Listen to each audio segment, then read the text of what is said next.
ತಿಂಗಳಿಂದ ಈಗ ಯಶಸ್ವಿಯಾಗಿ ಕ್ಯಾಂಪ್ ನಡೀತಾ ಇದೆ. ಆ್ಯಸ್ ಎ ಪೇರೆಂಟ್ ಆಗಿ ನಿಮ್ಮ ಇದರ ಬಗ್ಗೆ ನಿಮ್ಮ ಅಭಿಪ್ರಾಯ ಹೇಗೆ? ಅಲ್ಲ, ಒಳ್ಳೆ ಕಾರ್ಯಕ್ರಮ ಮಾಡ್ತಿದ್ದಾರೆ. ಯಾಕಂತ ಹೇಳಿದರೆ ಈಗಿನ ಒಂದು ಟೈಮ್ನಲ್ಲಿ ಮಕ್ಕಳು ಹೆಚ್ಚಾಗಿ ಈ ಮೊಬೈಲ್ ಮತ್ತು ಬೇರೆ ಇನ್ನಿತರ ಆ್ಯಕ್ಟಿವಿಟಿಗಳಲ್ಲಿ ಮೊಬೈಲ್ ಬಿಟ್ಟರೆ ಟಿ ವಿ ಇದು ನೋಡ್ಕೊಂಡು ಕೂತ್ಕೊಳ್ತಾರೆ. ಸೊ ಫಿಸಿಕಲ್ ಆ್ಯಕ್ಟಿವಿಟಿ ಬಗ್ಗೆ ಯಾರು ಹೆಚ್ಚು ಗಮನ ಕೊಡ್ತಿಲ್ಲ. ಸೊ ಇದು ಒಂದು ರೀತಿಯಲ್ಲಿ ಒಳ್ಳೆಯದೇ ಆಗ್ತದೆ. ಯಾಕಂದರೆ ಮಕ್ಕಳಿಗೆ ಸ್ವಲ್ಪ ಫಿಟ್ನೆಸ್ಗೂ ಕೂಡ ಒಳ್ಳೆಯಾಗ್ತದೆ. ಮತ್ತು ಇದೊಂದು ಮೆಮೊರಿ.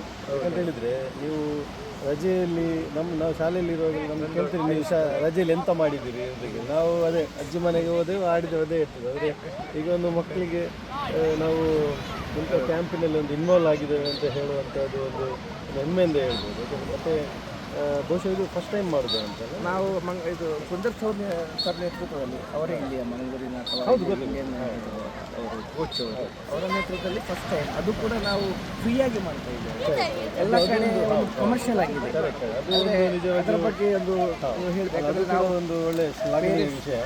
ಯಾಕಂತ ಹೇಳಿದರೆ ಈಗ ಎಲ್ಲಿಗೆ ಮತ್ತು ಇನ್ನೊಂದು, ಈಗ ಬೇರೆ ಕಡೆ ಎಲ್ಲ ಕ್ಯಾಂಪ್ಸ್ ಎಲ್ಲ ನಡೀತಾ ಇದೆ ಕಮರ್ಷಿಯಲ್ ಆಗಿ ಎಲ್ಲ ಬೇರೆ ಎಲ್ಲ ತುಂಬ ಚಾರ್ಜಸ್ ಎಲ್ಲ ಮಾಡ್ತಾರೆ. ಅದಕ್ಕೆ ಬೇರೆ ಕೂಡ ಚೆಕ್ ಮಾಡಿದೆವು.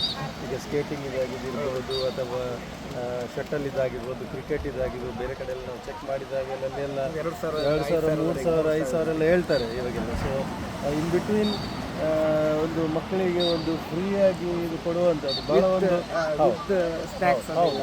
ಮತ್ತು ಒಂದು ಇದರ ಒಂದು ಆಯೋಜನೆಯಿಂದ ಒಂದು ನಾವು ಪೇರೆಂಟ್ಸ್ನವರು ಕೂಡ ಒಂದು ಇಂಟರ್ ಕನೆಕ್ಟ್ ಆಗುವಂಥ ಒಂದು ಅಪರ್ಚುನಿಟಿ ಇದರಲ್ಲಿ.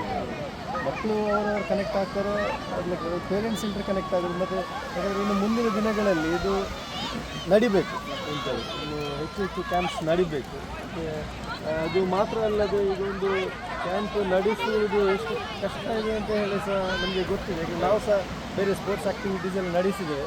ಮತ್ತು ಅದು ಮಾತ್ರ ಅಲ್ಲದೆ ಮಕ್ಕಳಿಗೆ ನೀವು ಫುಡ್ಡೆಲ್ಲ ಪ್ರೊವೈಡ್ ಮಾಡ್ತಾ ಇದ್ದೀರಿ, ಸ್ಪಾನ್ಸರ್ಸ್. ಹೌದು, ಅದು